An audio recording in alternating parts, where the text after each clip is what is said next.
মা মরলে মা পাওয়া যায়, বাপ মরলে বাপ পাওয়া যায়, বউ মরলে বউ পাওয়া যায় না।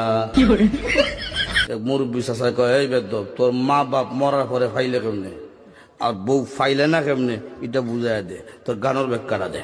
চাষা, আমার বাবা যেদিন মারা গেল, তুই আমার মাথার মধ্যে হাত দিয়ে কুসলেন, কান্দিস না রে বাবা, তোর বাবা মরলে তো কি হয়েছে, আমি তো আছি।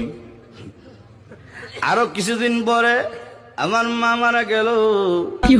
মা মারা যাওয়ার পরে এলাকার বৃদ্ধ বৃদ্ধ মহিলা আয়া কইল, কান্দিস না রে, সব একদিন মরতে হইব, কান্দিস না, তোর মা মরলে কি হয়েছে, আমরা তো আছি রে বাবা। আরো কিছুদিন পরে আমার বউ মারা গেল। বউ মারা যাওয়ার পরে এলাকার কোনো বেচাইয়া কইল না, কান্দিস না, আমরা তোর লাগে আছি।